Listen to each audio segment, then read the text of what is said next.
ನಮಸ್ಕಾರ ವೀಕ್ಷಕರೇ. ಶೂನ್ಯ ಬಂಡವಾಳದ ನೈಸರ್ಗಿಕ ಕೃಷಿ ಪದ್ಧತಿಯನ್ನು ದೇಶದಾದ್ಯಂತ ಪ್ರಚಾರ ಮಾಡುತ್ತಿರುವ ಸುಭಾಷ್ ಪಾಳೇಕರ್ ಅವರನ್ನು ರೈತರ ಪಾಲಿನ ದೇವರೆಂದೇ ತಾವಂತೂ ಪರಿಗಣಿಸಿರುವುದಾಗಿ ಹಿರಿಯ ರೈತ ಮುಖಂಡ ಹರಬಿಹಳ್ಳಿ ಗುರುಸ್ವಾಮಿಗೌಡ ಹೇಳಿದ್ದಾರೆ. ಬೇಲೂರು ತಾಲೂಕು ಹರಬಿಹಳ್ಳಿ ಗ್ರಾಮದಲ್ಲಿ ತಮ್ಮ ತೋಟದಲ್ಲಿ ಶನಿವಾರ ನಡೆದ ನೈಸರ್ಗಿಕ ಕೃಷಿ ನೋಡಬನ್ನಿ 3ನೇ ಕಾರ್ಯಕ್ರಮದಲ್ಲಿ ಪಾಲ್ಗೊಂಡಿದ್ದ ರೈತರೊಂದಿಗೆ ಮಾತನಾಡುತ್ತಿದ್ದ ಅವರು, ಕಳೆದ 80ರ ದಶಕದಲ್ಲಿ ರಾಜ್ಯದಾದ್ಯಂತ ನಡೆದ ರೈತ ಚಳುವಳಿಯಲ್ಲಿ ತಾವು ಸಕ್ರಿಯವಾಗಿ ಪಾಲ್ಗೊಂಡಿದ್ದಾಗಿಯೂ ರೈತ ಚಳುವಳಿಯ ಪರಿಣಾಮವಾಗಿ ಸಾಲ ವಸೂಲಿಗಾಗಿ ಬ್ಯಾಂಕಿನವರು ಮಾಡುತ್ತಿದ್ದ ರೈತರ ಮನೆ ಜಪ್ತಿ ನಿಂತು ಹೋಯಿತು. ಬಲಾತ್ಕಾರ ಲೆವಿ ಕೊನೆಗೊಂಡಿತು. ಸಹಕಾರಿ ಸಂಸ್ಥೆಗಳಲ್ಲಿ ಬಡ್ಡಿರಹಿತವಾಗಿ ರೈತರಿಗೆ ಸಾಲ ಸಿಗುವಂತಾಯಿತು. ಅದಕ್ಕಿಂತ ಮುಖ್ಯವಾಗಿ ರೈತರು ಸ್ವಾಭಿಮಾನಿಯಾಗಿ ತಲೆ ಎತ್ತುವಂತಾಯಿತು ಎಂದು ವಿವರಿಸಿದರು. 1990ರ ನಂತರ ನಾನು ಕೃಷಿಯ ಕಡೆಗೆ ಹೆಚ್ಚು ಗಮನ ಹರಿಸಿದೆ. ರೈತರಿಗೆ ಯಾವ ಸರ್ಕಾರಗಳು ವೈಜ್ಞಾನಿಕ ಬೆಲೆ ನೀಡುವುದಿಲ್ಲ ಎಂಬುದು ಮನದಟ್ಟಾಯಿತು. ರೈತರು ತಮ್ಮ ಪದಾರ್ಥಗಳಿಗೆ ತಾವೇ ಪಡೆಯುವಂತರಾಗಬೇಕಿದ್ದರೆ ಮೌಲ್ಯವರ್ಧನೆ ಮಾಡಬೇಕು.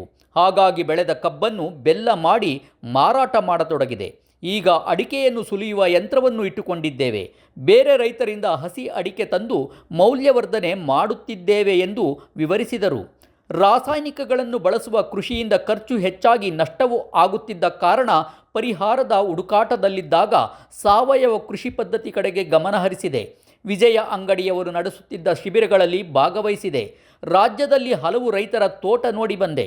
2006ರಲ್ಲಿ ಹಾಸನಕ್ಕೆ ಹೋಗಿದ್ದಾಗ ಸುಭಾಷ್ ಪಾಳೇಕರ್ ಅವರ ಕಾರ್ಯಾಗಾರದ ಕುರಿತು ಒಂದು ಬ್ಯಾನರ್ ಮೂಲಕ ತಿಳಿದು ಕಲಾಭವನಕ್ಕೆ ಹೋದೆ. ಅವರ ಮಾತು ಕೇಳುತ್ತಾ 4 ದಿನ ಪೂರ್ತಿ ಕಾರ್ಯಾಗಾರದಲ್ಲಿ ಭಾಗವಹಿಸಿದೆ. ಊರಿಗೆ ವಾಪಸ್ ಬಂದ ನಂತರ ನನ್ನ ತೆಂಗಿನ ತೋಟದಲ್ಲಿ ಟ್ರ್ಯಾಕ್ಟರ್ ಮೂಲಕ ಮಾಡುತ್ತಿದ್ದ ಉಳುಮೆ ನಿಲ್ಲಿಸಿದೆ. ಮುಂದೆ ಪಾಳೇಕರ್ ಅವರು ತಿಳಿಸಿದ ಜೀವಾಮೃತ, ಭೂಮಿಗೆ ಹೊದಿಕೆ ಮುಂತಾದ ಅನೇಕ ವಿಚಾರಗಳನ್ನು ಅಳವಡಿಸಿಕೊಂಡೆ ಎಂದು ಗುರುಸ್ವಾಮಿಗೌಡರು ವಿವರಿಸಿದರು. ಪಾಳೇಕರ್ ಪದ್ಧತಿಯಿಂದ ಖರ್ಚು ಕಡಿಮೆ ಆಯಿತು. ಭೂಮಿಗೆ ಸುರಿಯುವ ರಾಸಾಯನಿಕಗಳ ಸುರಿಯುವಿಕೆ ನಿಂತು ಹೋಯಿತು. ಸೂಕ್ಷ್ಮ ಜೀವಿಗಳ ರಕ್ಷಣೆ ಆಯಿತು. ಈಗ ಯಾವುದೇ ಹೊರಗಿನ ಗೊಬ್ಬರ ಇಲ್ಲದೆ ನನ್ನ ತೋಟ ಸಮೃದ್ಧಿಯಾಗಿದೆ. ತೆಂಗು, ಅಡಿಕೆ, ಜಾಯಿಕಾಯಿ ಇಂದ ಒಳ್ಳೆಯ ಆದಾಯ ಬರುತ್ತಿದೆ. ಖರ್ಚು ಬಹಳ ಕಡಿಮೆ ಆಗಿದೆ. ಜೀವನದಲ್ಲಿ ನೆಮ್ಮದಿ ಸಿಕ್ಕಿದೆ ಎಂದು ಹೇಳಿದರು. ಹಿಂದೆಂದಿಗಿಂತ ಈಗ ರೈತರಿಂದ ಭೂಮಿಯ ಮೇಲೆ ವಿಷ ಹಾಕುವ ಕೆಲಸ ಹೆಚ್ಚಾಗಿದೆ. ಕಳೆನಾಶಕಗಳ ಬಳಕೆ ವಿಪರೀತ ಹೆಚ್ಚಿದೆ. ಇದನ್ನೆಲ್ಲ ತಪ್ಪಿಸಲು ಪಾಳೇಕರ್ ವಿಧಾನ ಅನುಸರಿಸಬೇಕು. ಈ ವಿಧಾನದಿಂದ ತರಕಾರಿ ಬೆಳೆಗಳು, ಶುಂಠಿಯನ್ನು ಬೆಳೆಯಬಹುದು. ಮಣ್ಣು ಬರಡಾಗುವುದನ್ನು ತಪ್ಪಿಸಲು ಒಂದು ಜಾಗೃತಿ ಆಂದೋಲನ ನಡೆಯಬೇಕಾಗಿದೆ ಎಂದು ವಿವರಿಸಿದರು. ಈಗ ನಾನು ಅದೇ ರೈತ ಚಳವಳಿ 1980ನೇ ಇಸ್ವಿಲಿ ನಾವು ವೆಂಕಟೇಶ್ ಮೂರ್ತಿ ನಾವೆಲ್ಲ ಒಟ್ಟೊಟ್ಟಿಗೆ ಚಳವಳಿಗಳಿದರು. ಈಗಾಗಲೇ ನಮ್ಮ ವಯಸ್ಸು ನಾನೇನು ಕೊನೆ ಅಂತ ತಿಳ್ಕೊಂಡಲ್ಲ, 80 ವಯಸ್ಸು. ನಾನು 100 ವರ್ಷ ಬದುಕ್ತೀನಿ ಅನ್ನೋ ಒಂದು ಭರವಸೆನೂ ಐತೆ ನನಗೆ. ಬದುಕ್ಬೋದು ನಾವು ಅಂತ ಇಲ್ಲ, ಗೊತ್ತಿಲ್ಲ. ಅದು ನನ್ನ ಕೈನಲ್ಲಿ ಇಲ್ಲ. ಅದು ಬಿಡಿ ಅತ್ಲಾಗಿ.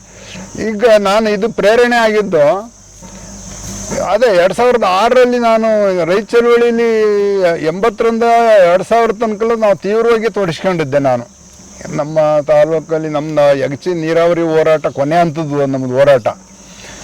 ಒಂದು ನೀರಾವರಿ ಹೋರಾಟ, ಈ ಭಾಗಕ್ಕೆ ಯಗಚಿ ನೀರಿನಿಂದ ನಮಗೆ ಅನ್ಯಾಯ ಆಗೈತೆ ಅಂತೇಳಿ ಡ್ಯಾಮ್ ಕಟ್ಟಿದ್ದ ದಿವಸದಿಂದ ಹೋರಾಟ ಶುರುವಾಗಿತ್ತು. ನಾವು ಅದು ಯಾವುದೇ ರಾಜಕಾರಣಿಗಳು ಗಮನ ಹರಿಸಿರಲಿಲ್ಲ, ಎಲ್ಲ ಪಕ್ಷದವರು. ಆವಾಗ ನಾವು ಚಳವಳಿ ತೀವ್ರವಾಗಿ ಜನರಲ್ಲಿ ಅದು ವಿಚಾರ ಮುಟ್ಟಿಸಿ ಆವಾಗ ಇದು ಮಾಡಿದಾಗ ಎಲ್ಲರೂ ಚುನಾವಣೆಯಲ್ಲಿ ಬಂದಾಗ ಭರವಸೆ ಕೊಡೋ ಅಂತ ಒಂದು ಸ್ಥಿತಿ ನಿರ್ಮಾಣ ಮಾಡಿದ್ದು. ಹಳೆಬಿಡಿ ಬಂದರೆ ಭಾಷಣ ಇನ್ನೇನು ಮಾತಾಡ್ತಾರಲ್ಲ, ಯಕ್ಷಿ ನೀರು ಕೊಡಬೇಕು ಅನ್ನೋದೇ ಮಾತಾಡೋದು. ಹಾಗಾಗಿ ಒಂದು ಲಿಫ್ಟ್ ಇರಿಗೇಷನ್ ಆಯಿತು. ಈಗ ಒಂದು 15 ವರ್ಷ ಆಯ್ತೇನೋ. ಆಮೇಲೆ ಈಗ ನಮಗೆ 3 ಥರದ ನೀರಾವರಿ ನಮಗೆ ಈಗ ಸಿಗ್ತೈತೆ. ಇನ್ನೊಂದು ಎತ್ತಿನ ಹೊಳೆದು ನಮ್ಮ ಭಾಗಕ್ಕೆ ಇದು ಹೋಗುತ್ತೆ, ವೇಸ್ಟ್ ನೀರು. ಕಾಗೆದಳ ಅಂತ ಇಲ್ಲಿ ನಮ್ಮೂರು ಪಕ್ಕನೇ ಹರಿಯುತ್ತೆ, ಅದು ನೀರು ಹೋಗುತ್ತೆ ಇಲ್ಲಿ. ಇನ್ನೊಂದು ಈಗ ರಣಘಟ್ಟದ ಒಡ್ಡು ಆಗ್ತೈತೆ, ಅದು ನ್ಯಾಚುರಲ್ ಆಗಿ ಅಂದರೆ ಸ್ವಾಭಾವಿಕವಾಗಿ ಹರಿಯುತ್ತೆ. ಅದಾದರೆ ನಮಗೆ ಶಾಶ್ವತವಾಗಿ ನೀರಿನ ಈ ಭಾಗದ ಮುಂದಿನ ಪೀಳಿಗೆಗೂ ಅನುಕೂಲ ಆಯಿತು. ಈಗ ನಮ್ಮ ಕಾಲ ಅದು ಬಿಟ್ಟು ನೀರಿಂದು ಅಷ್ಟು ನಮ್ಮ ಚಳುವಳಿ. ಆಮೇಲೆ ನಾವು ಹೋರಾಟ ಮಾಡಬೇಕಾದ್ರೆ ನಾವು ವೈಜ್ಞಾನಿಕ ನಾವು ಪ್ರಾರಂಭದ ದಿವಸದಲ್ಲಿ ಮೊದಲು ನಮಗೆ ಇದ್ದದ್ದು ಸಾಲಕ್ಕೆ ಹಿಂಸೆ ಇತ್ತು.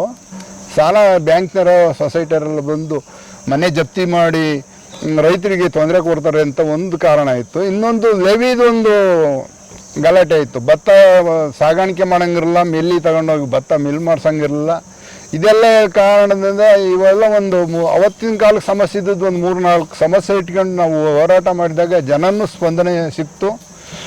ಅದು ಯಶಸ್ವಿನೂ ಆಗೈತಿ. ಈಗ ಬಹುಶಃ ರೈತರಿಗೆ ಅದು ಅರಿವಿಲ್ಲ. ಈಗ ಯಾರೋ ಮಾಡಿಬಿಟ್ರು ಅಂತ ತಿಳ್ಕೊತಾರೆ. ಇವತ್ತೇನಾರು ಉಚಿತವಾಗಿ ಕರೆಂಟು ಸಿಕ್ಕೈತೆ ಅಂದರೆ ಅದು ರೈತ ಹೋರಾಟದ ಫಲ. ಬಡ್ಡಿ ರಹಿತ ಸಾಲ, ಆಮೇಲೆ ಬಡ್ಡಿ ರಹಿತ ಸಾಲ ಇವತ್ತು ಯಾವ ರಾಜಕಾರಣಿಗಳಿಗೂ ಗಮನ ಇರಲ್ಲ. ಇವತ್ತು ಬಡ್ಡಿ ಇಲ್ಲದೆ ಲಕ್ಷಾಂತರ ರೂಪಾಯಿ ಸಾಲ ಕೊಡ್ತಾ ಇದ್ದಾರೆ ಸೊಸೈಟಿ ಮುಖಾಂತರ. ಹಿಂಗೆಲ್ಲ ಇದು ರೈತ ಚಳವಳಿದೆ ಕೊಡುಗೆ. ಅದರಲ್ಲಿ ನಾನು ಒಂದು ಭಾಗ ಆಗಿದ್ದೀನಿ. ಅದರಲ್ಲಿ ಅದು ಹೆಮ್ಮೆನೂ ಐತಿ ನನಗೆ. ನಾವು ಏನು ಸ್ವಾರ್ಥಕ್ಕಾಗಿ ನನಗೆ ಒಬ್ಬನಿಗೆ ಬೇಕಂತ ಮಾಡಿದ್ದಲ್ಲ. ಅದು ಮುಗಿದ ನಂತರ ನಾನು 90ನೇ ದಶಕದಲ್ಲಿ 1990ರಲ್ಲಿ ನಾನು ಕೃಷಿ ಕಡೆಗೂ ಒಂದು ಸ್ವಲ್ಪ ಗಮನ ಹಾಕ್ತೆ. ನಾವು ಭಾಳ ತರಕಾರಿ, ಕಬ್ಬು ಇವೆಲ್ಲ ಬೆಳೀತಾ ಇದ್ವಿ. ಎಲ್ಲ ಬೆಳೆದ್ರು ಕೊನೆ ಲಾಸ್ಟಲ್ಲಿ ದುಡ್ಡು ಉಳಿತಿರಲ್ಲ.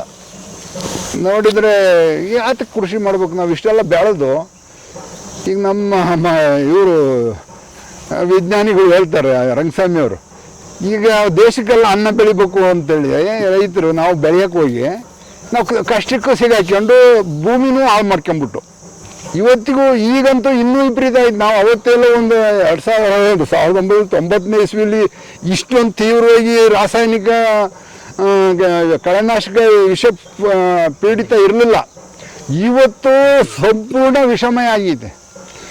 ಈಗ ನಮ್ಮ ಬದುಕು ಮನುಷ್ಯ ಹೆಂಗೆ ಬದುಕ್ಬೋದು ಅಂತ ನಾನು ಅವತ್ತೇ ಯತ್ನ ಮಾಡಿದೆ 90ರ ದಶಕದಲ್ಲಿ. ಆವಾಗ ಈ ಸಾವಯವ ಕೃಷಿ ಕಡೆಗೆ ನಾನು ಭಾಗವಹಿಸಿದೆ.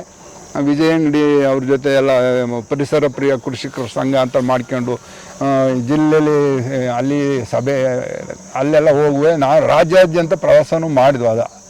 ಆವಾಗ ಅದು ಪರಿಪೂರ್ಣ ಅಲ್ಲ ಅನಿಸ್ತು ನನಗೆ.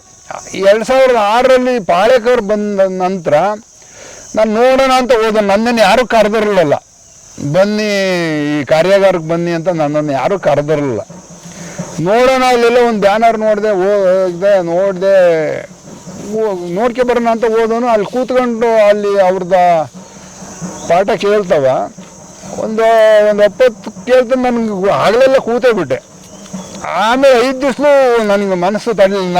ನನ್ನ ಜೊತೆ ರುದ್ರೇಶ್ ಅಂತ ನಮ್ಮ ಸೊಪ್ಪಿನಹಳ್ಳಿ ರುದ್ರೇಶ್ ಒಬ್ಬರು ಬರೋರು. 5 ದಿವಸಲೂ ಭಾಗವಹಿಸಿದೆ. ಅವತ್ತೇ ಬಂದು ನಮ್ಮ ಟ್ಯಾಕ್ಟ್ರಲ್ಲಿ ಉಳುಮೆ ಮಾಡ್ತಾಯಿದ್ದು ನಾವು. ಮೊದಲು ಇದಕ್ಕೆ 20 ವರ್ಷಕ್ಕಿಂತ ಮುಂಚೆ 2006ಕ್ಕಿಂತ ಮುಂಚೆ ಟ್ಯಾಕ್ಟ್ರಲ್ಲಿ ಉಳುಮೆ ಮಾಡ್ತಾಯಿದ್ದು. ಸಾಲುತ್ತಲ್ಲ ಅದರಿಂದ. ಇವೆಲ್ಲ ಗಿಡಗಳು ಇರಲಿಲ್ಲ, ಬರೀ ತೆಂಗು ಅಡಿಕೆ, 2 ಅಡಿಕೆ ಗಿಡನೂ ದೂರಕ್ಕೆ ಒಂದೊಂದು ಹಾಕ್ಕೊಂಡಿದ್ದು. ಇಷ್ಟೆಲ್ಲ ಗಿಡ ಇರಲಿಲ್ಲ. ಆವಾಗ ಉಳುಮೆ ಮಾಡ್ತಾಯಿದ್ದು. ಉಳುಮೆ ಮಾಡೋದು ನಿಲ್ಲಿಸಿದೆ. ರಾಸಾಯನಿಕ ಆಗಲು ಮುಂಚೆನೂ ಹಾಕೋದು ನಿಲ್ಲಿಸ್ಬಿಟ್ಟಿದ್ದೆ ನಾನು. ಪಾಳೇಕರ್ ಕೃಷಿ ಬರೋಕ್ಕಿಂತ ಮುಂಚೆನೂ ನಾನು ರಾಸಾಯನಿಕ ಬಳಸ್ತಿರಲಿಲ್ಲ ಇದು ತೋಟಕ್ಕೆ. ಆಮೇಲೆ ಬೇರೆ ಬೇರೆನೂ ಬೆಳಿಬೋದು. ಈಗ ಒಂದು ತರ್ಕ ಐತೆ ಏನು, ಈಗ ನಾವು ತೋಟ ಮಾಡ್ಬೋದು ಈ ಪದ್ಧತಿಲಿ. ಈಗ ನಮ್ಮ ನಿತ್ಯ ಬಳಕೆವು ಏಕದಳ ಧಾನ್ಯಗಳೆಲ್ಲ ಬೆಳೆಯೋಕೆ ಹಾಕಲ್ಲ ಅನ್ನೋ ಒಂದು ಅಭಿಪ್ರಾಯ ಐತೆ. ನಾನು ಭತ್ತನೂ ಬೆಳೆದೆ, ರಾಗಿ ಬೆಳೆದೆ, ತೊಗರಿ ಬೆಳೆದೆ, ತರಕಾರಿ ಎಲ್ಲ ತರಕಾರಿನೂ ಹಾಕ್ತೇವೆ. ಆಮೇಲೆ ನಾವು ಒಂದು ಬೆಳೆ ಮಾಡಬಾರ್ದು. ಈಗ ಇದ್ರೊಳಗೆ ನಾನು ಇನ್ನೂ 10 ಥರದ ಬೆಳೆ ಮಾಡೋ ಅಂತ ಒಂದು ನನಗೆ ಇದು ಗೊತ್ತೈತೆ ವಿಚಾರ. ಮಾಡೋಕ್ಕೆ ನನಗೆ ಒಂದು ಸ್ವಲ್ಪ ಈಗ ದೇಹ ಸ್ಪಂದಿಸ್ತಾ ಇಲ್ಲ, ಆರೋಗ್ಯದ ಸಮಸ್ಯೆ ಇರೋದ್ರಿಂದ ನಾನು ಬಗ್ಗೆ ಕೆಲಸ ಮಾಡೋಕ್ಕಾಗಲ್ಲ. ಇಲ್ಲ ಅಂದರೆ ಇವತ್ತು ಮಾಡ್ಬೇಕಂತ ಐತೆ ನನಗೆ. ನೆರಳಲ್ಲಿ ಏನು ಬೆಳಿಬೇಕು, ಬಿಸಿಲು ನೇರ ಬಿಸಿಲು ಯಾವುದಕ್ಕೆ ಬೇಕು ಅನ್ನೋದನ್ನ ನಾವು ತಿಳ್ಕೋಬೇಕಾಗುತ್ತೆ. ವೈಜ್ಞಾನಿಕ ಪಾಳೇಕರ್ದು ಮುಖ್ಯ ಕೃಷಿ ಉದ್ದೇಶನೇ ಅದು. ಬಿಸಿಲು ನಮಗೆ ವಾತಾವರಣದಿಂದಲೇ ನಾವು ಗೊಬ್ಬರ ಹಾಕ್ಬಿಟ್ಟು ಬೆಳೆ ಬರುತ್ತೆ ಅಂತ ತಿಳ್ಕೊಬಿಟ್ಟಿದ್ವಿ ಎಲ್ಲ. ಗೊಬ್ಬರ ಖಂಡಿತ ನಮಗೆ ಬೆಳೆ ಬರಲ್ಲ, ಬರುತ್ತೆ ಅಂತೇಳಿ ಅದು ತಪ್ಪು ಕಲ್ಪನೆ ಐತೆ. ಈಗ ನೋಡ್ರಿ, ಇದಕ್ಕೆ ಯಾವ ಗೊಬ್ಬರನೂ ಹಾಕಿಲ್ಲ 20 ವರ್ಷ. ನೀವು ಹಂಗೆ ಗಮನಿಸಿ. ದನಿನ ಗೊಬ್ಬರನೂ ಹಾಕಿಲ್ಲ ನಾನು. ರಾಸಾಯನಿಕ ಗೊಬ್ಬರ ಬಿಟ್ಟು ಹಾಕೇ ಇಲ್ಲ ಅದಕ್ಕಿಂತಲೂ ಮುಂಚೆನಿಂದಲೂ. ಈಗ ಇದಕ್ಕೆ ದನಿನ ಗೊಬ್ಬರ ಹಾಕ್ತಾ ಇರೋದು ಹೆಂಗಾಗುತ್ತಪ್ಪ ಅಂತಲೂ ಎಷ್ಟೋ ಜನ ಆಶ್ಚರ್ಯಚಕಿತವಾಗಿ ನನ್ನ ಪ್ರಶ್ನೆ ಮಾಡಿರೋದು ಇದು ನೋಡಿ ಅಂತ ನಮ್ಮ ಸ್ನೇಹಿತರಿಗೆಲ್ಲ ಹೇಳ್ತಾ ಇದ್ದೆ ನಾನು. ನಾವು ಹಳೆಬೀಡಲ್ಲಿ ಒಂದು ಕ್ಲಬ್ ಮಾಡ್ಕೊಂಡಿದ್ದೀವಿ, ಅಲ್ಲಿ ಸೇರ್ತೀವಿ ನಾವು ಒಂದು 20-30-50 ಜನ. ದಿನ ಹೋಗ್ತೀನಿ ನಾನು ಅಲ್ಲಿಗೆ. ಬೆಳಗ್ಗೆ 8 ಗಂಟೆಗೆ ಹೋದರೆ 11 ಗಂಟೆಗೆ ಮನೆಗೆ ಬರ್ತೀನಿ. ಹಂಗೆ ಇದು ಸಾಧ್ಯ ಇದಪ್ಪ, ಮನಸ್ಸು ಮಾಡ್ಬೇಕು ನಾವು ಅಷ್ಟೇ. ಈಗ ನಾವು ಗಾದೆ ಕೇಳಿದ್ವಲ್ಲ, ಮನಸ್ಸಿನಂತೆ ಮಹಾದೇವ ಅಂತ. ಹಂಗೆ ನಾವು ಹೆಂಗೆ ಮನಸ್ಸು ಮಾಡ್ತೀವೋ ಹಂಗೆ ನಾವು ಒಳ್ಳೇದು ಮಾಡ್ಬೋದು, ಕೆಟ್ಟದ್ದು ಮಾಡ್ಬೋದು. ನಾನಂತೂ ಕೆಟ್ಟ ಆಲೋಚನೆ ಯಾವತ್ತೂ ಮಾಡಲಿಲ್ಲ. ನಾನು ರೈತರಿಗೆ ರೈತರಿಗೆ ಏನೋ ಆಗ್ತೈತಿ ಅಂತ ಹೇಳಿದೆ. ಅದು ಒಂದು ದೀರ್ಘಕಾಲನೇ ಎಳೀತು. ನನ್ನ ಜೀವನದಲ್ಲಿ ಒಂದು ಘಟ್ಟ ಮುಗೀತದು. ಆಮೇಲೆ ಕೃಷಿ ಕಡೆ ಗಮನ ಹಾಕ್ಯಂಡೆ. ಆಮೇಲೆ ಕೃಷಿಯಲ್ಲಿ ನಾನು ಈ ನೈಸರ್ಗಿಕ ಕೃಷಿಗೆ ಮಾಡಬೇಕು ಅನ್ನೋದು ಒಂದು ಇದು ಗಮನ ನನಗೆ ಬಂದಾಗ ಅಟ್ಲಾಗಿ ಗಮನ ಹಾಕ್ಯಂಡೆ. ಇದು ಬಹಳ ಶ್ರೇಷ್ಠವಾದ ಪದ್ಧತಿ ಅಂತ ಅನಿಸಿದೆ ನನಗಂತೂ. ಇದು ಸಂಪೂರ್ಣ ತೃಪ್ತಿ ಐತಿ. ಆಮೇಲೆ ಪಾಳೇಕರ್ ಹೇಳ್ದಂಗೆ ಅವರು ವೈಜ್ಞಾನಿಕವಾಗಿ ಹೇಳಿದ್ದಾರೆ. ಅವರು ಸ್ವಲ್ಪ ಧಾರ್ಮಿಕವಾಗೂ ನಂಬಿಕೆ ಐತೆ. ಇದು ಏನು ನಮ್ಮ ಸೂರ್ಯ, ಈ ಚಂದ್ರ, ಅಮಾವಾಸ್ಯೆ, ಪೌರ್ಣಮಿ ಇವೆಲ್ಲವೂ ಅವರು ಸೇರಿಸಿ ಹೇಳ್ತಾರೆ. ಅದು ಸತ್ಯನೂ ಐತೆ ಅವ್ರು ಹೇಳೋ ಮಾತಲ್ಲಿ. ಹಂಗಾಗಿ ಈಗ ಅವರು ಅದೇ ಗೊಬ್ಬರಕ್ಕೆ ಮಹತ್ವ ಇಲ್ಲ. ನಾವು ವಾತಾವರಣದಲ್ಲೇ ಎಲ್ಲವೂ ಕೊಡ್ತಾ ಇದ್ದೀವಿ, ನಿಸರ್ಗನೇ ನಮಗೆಲ್ಲ ಕೊಡ್ತಾ ಇದೆ. ಈಗ ನಮಗೆ ಆಸೆಗೆ ಮಿತಿ ಇಲ್ಲದಲ್ಲೇ ನಾವು ಆ ಗೊಬ್ಬರ ಹಾಕ್ಬೇಕು, ಈ ಔಷಧಿ ಹೊಡಿಬೇಕು, ಈ ಥರ ಮನಸ್ಥಿತಿಯಾಗಿ ಭೂಮಿ ಹಾಳು ಮಾಡ್ಕೊಂಡಿದ್ದೀವಿ. ಆಮೇಲೆ ಸಾಲನೂ ಹೊತ್ಕೊಂಡು ಅಲ್ಲಲ್ಲೆಲ್ಲ ಆತ್ಮಹತ್ಯೆ ಮಾಡ್ಕೊಳ್ಳೋದನ್ನು ನಾವು ಕೇಳ್ತಾ ಇದ್ದೀವಿ. ಈಗ ನನಗೆ ಆ ಪರಿಸ್ಥಿತಿ ಐತೆ ಅಂತೇಳಿ ನಿಮ್ಗೆ ಹೆಂಗ ಅನಿಸುತ್ತದೆ? ಇದು 20 ವರ್ಷದ ಗಿಡ. ಇದ್ರ 1000 ಗಿಡ ಐತೆ ಅಂತ ನಿಮ್ಗೆ ಎಲ್ರಿಗೂ ಕಾಣ್ತಾ ಐತೆ. ಹೆಚ್ಚು ಕಮ್ಮಿ ಒಂದು 4-5 ಸಾವಿರ ಕಾಯಿ ಅನಿಸ್ತಾ ಐತೆ. ಅದು ಇದೊಂದು ಗಿಡದಲ್ಲಿ ಇದು ಪತ್ರ ಬಂದಿದೆ. 2 ಹಂತ ಐತೆ, 2 ಪದರ ಐತೆ. ಒಂದು ಮೇಲ್ ಪದರ ಸಿಪ್ಪೆ ತೆಗೆದ್ರೆ ಅದ್ರೊಳಗೆ ಒಂದು ಕೆಂಪು ಪದರ ಬರುತ್ತೆ, ಅದು ಪತ್ರೆ ಅಂತಾರೆ, ಜಾಯಿಪತ್ರೆ ಅಂತಾರೆ. ಅದಕ್ಕೆ ತುಂಬಾ ಬೆಲೆ ಮಾರ್ಕೆಟಲ್ಲಿ. ಅದಕ್ಕೆ 2,500 ರೂಪಾಯಿ 3,000 ರೂಪಾಯಿ ಐತೆ ಒಂದು ಕಿಲೋಗೆ. ಇದು ಬೀಜ, ಇನ್ನು ಅದ್ರೊಳಗೆ ಇನ್ನೊಂದು ಬೀಜ ಇರುತ್ತೆ, ಅದ್ರೊಳಗೆ ಒಂದು ಸಿಪ್ಪೆ ಇರುತ್ತೆ. ಅದು ಸಿಪ್ಪೆ ಬೆರ್ಸಿಗೆ ಮಾರಿದ್ರೆ ಒಂದು 300-400 ರೂಪಾಯಿ ಹೋಗುತ್ತೆ. ಸಿಪ್ಪೆ ತೆಗೆದು ಮಾರಿದ್ರೆ 700 ರೂಪಾಯಿ ಹೋಗುತ್ತೆ. ಈಗ ಇಲ್ಲಿಗೆ ಯಾರು ಸಾಮಾನ್ಯವಾಗಿ ನಮ್ದು ಒಂದೇ ತೋಟ ಅಲ್ವ ಇರೋದು, ಯಾರು ಬರೋಲ್ಲ. ನಾವೇ ತಗೊಂಡೋಗಿ ನಮ್ಮ ಹುಡುಗ ಈಗ ಸಕಲೇಶ್ಪುರಕ್ಕೆ ತಗೊಂಡೋಗಿ ಕೊಡ್ತಾನೆ. ಈ ಹಾಸನದಲ್ಲೇ ಕೊಡ್ತಾ ಇದ್ದು ಇವಾಗ ಪ್ರಾವಿಷನ್ ಸ್ಟೋರ್ಗಳಿಗೆ. ಅವ್ರು ಚಿಲ್ಲರೆ ಜಾಸ್ತಿ ಮಾರ್ಕೆತ್ತಾರೆ. ಈಗ ನಮಗೆ 2 ರೂಪಾಯಿನೂ ಒಂದು ಕೊಡೋಕ್ಕಲ್ಲ, ಅವರು 20 ರೂಪಾಯಿಗೆ ಒಂದು ಮಾರ್ತಾರೆ, 15 ರೂಪಾಯಿ 20 ರೂಪಾಯಿ ಒಂದು ಜಾಯ್ಕಾಯಿ ಮಾರ್ತಾರೆ. ಮಕ್ಕಳಿಗೆಲ್ಲ ನೆಕ್ಸ್ಬೇಕು, ಬಾಣಂತರಿ ತಿನ್ನಿಸ್ಬೇಕು ಅಂತೇಳಿ ಇದು ಭಾರಿ ಇಷ್ಟಪಟ್ಟು ಇದು ಮಾಡ್ತಾರೆ. ಆಮೇಲೆ ಇದು ಉತ್ಪಾದನೆನೂ ಇಲ್ಲ ಈಗ ಇಲ್ಲಿ ನಮ್ಮ ಸುತ್ತಮುತ್ತ, ಎಲ್ಲಿಯೂ ಇಲ್ಲ. ಈಗ ನಾನೇನೋ ಅದೇನು ಮನಸ್ಸು ಬಂತ ಗೊತ್ತಿಲ್ಲ, ಮಾಡಿದ್ದೀನಿ, ಬಂದೈತೆ. ನಾಟಿ ಹಸುವಿನ ಗಂಜಲ ಮತ್ತು ಒಂದು ದಮ್ಮಿಗೆ ಇದು 250 ಲೀಟ್ರು ಅಂತೇಳಿ ಅಂದರೆ ಇದಕ್ಕೆ ಒಂದು 10 ಲೀಟ್ರ್ ಗಂಜಲ ಬೇಕು, ಒಂದು 10 kg ಸಗಣಿ ಬೇಕು. ಅಂದರೆ ಒಂದು ಸ್ವಲ್ಪ ಹೆಚ್ಚು ಕಮ್ಮಿ ಆದರೂ ಆಗುತ್ತೆ, ಹೆಚ್ಚಾಗಿದ್ರೂ ನಡೆಯುತ್ತೆ. ಅದೇ ನಾವು ತೂಕ ಮಾಡಿ ಹಾಕೋ ಅಂಥದ್ದಲ್ಲ, ಒಂದು ಅಂದಾಜು. ಆಮೇಲೆ ಅದ್ರ ಜೊತೆಗೆ 2 kg ಬೆಲ್ಲ ಬೇಕು, ಕಪ್ಪು ಬೆಲ್ಲ, ರಾಸಾಯನಿಕ ಮುಕ್ತ ಬೆಲ್ಲ, ರಾಸಾಯನಿಕ ಹಾಕಿರಬಾರ್ದು. 2 kg ಬೆಲ್ಲ, ದ್ವಿದಳ ಧಾನ್ಯ ಹಿಟ್ಟು, ನಮ್ದು ಯಾವುದು ಹುಳ್ಳಿ ಕಾಳಿಂದ ಹಿಡಿದು ತೆಗರಿ ಕಾಳು ತನಕ ಯಾವುದು ಕಾಳು ಹಿಟ್ಟು ಆಗುತ್ತೆ, ಅದು 2 kg ಹಿಟ್ಟು. ಇವು 4 ಮಿಶ್ರ ಮಾಡಿ ನಮ್ಮ ಬದುವಿನ ಮಣ್ಣು, ನಂದು ಹೊಲದದ್ದೇ ಹಾಕ್ಬೋದು, ಯಾಕಂದ್ರೆ ನನ್ನ ಭೂಮಿಲಿ ಈಗ ರಾಸಾಯನಿಕ ಇಲ್ವೇ ಇಲ್ಲ. ಅದು ರಾಸಾಯನಿಕ ಅದು ಬದುವಿನ ಮಣ್ಣು ಯಾಕೆ ಹಾಕಿ ಅಂತ ಹೇಳ್ತಾರ ಅಂತ ನಾನು ಈಗ ಆಲೋಚನೆ ಮಾಡಿದೆ. ಬದುವಿನ ಮಣ್ಣಲ್ಲಿ ರಾಸಾಯನಿಕ ಇರೋಲ್ಲ. ಈಗ ನೀವು ರಾಸಾಯನಿಕ ಕೃಷಿ ಮಾಡ್ತಾ ಇದ್ರು ಬದುವಿನಲ್ಲಿ ಒಂದು ಸ್ವಲ್ಪ ಒಳ್ಳೆ ಮಣ್ಣು ಇರುತ್ತೆ, ಅದರಿಂದ ಅದೊಂದು ಮುಷ್ಟಿ ಹಾಕಿ ಅಂತ ಹೇಳ್ತಾರೆ ಅವರು. ಈಗ ನಂದೇನಿಲ್ಲ, ಇದೇ ಒಂದು ಮುಷ್ಟಿ ತೆಗೆದು ಹಾಕ್ಬೋದು.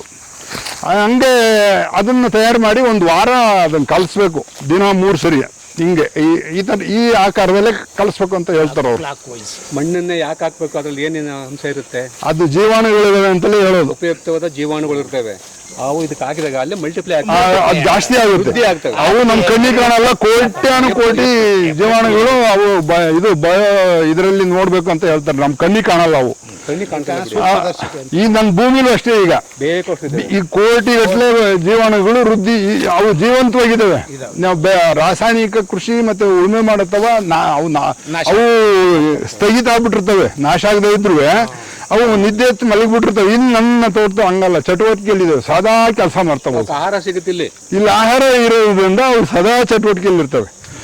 ಅದು ಇದು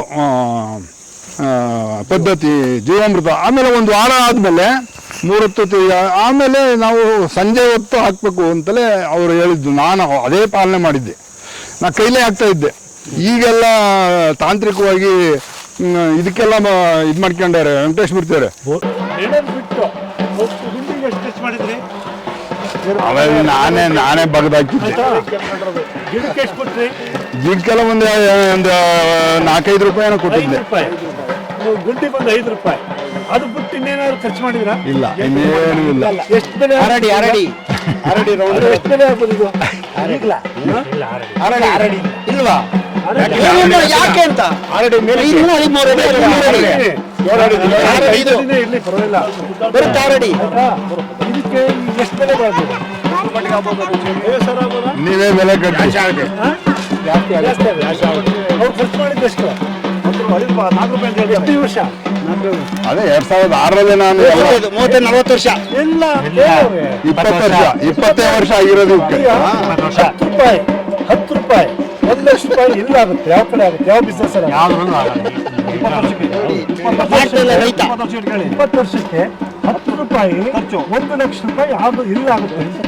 ಈಗ ಆಗುತ್ತಾ?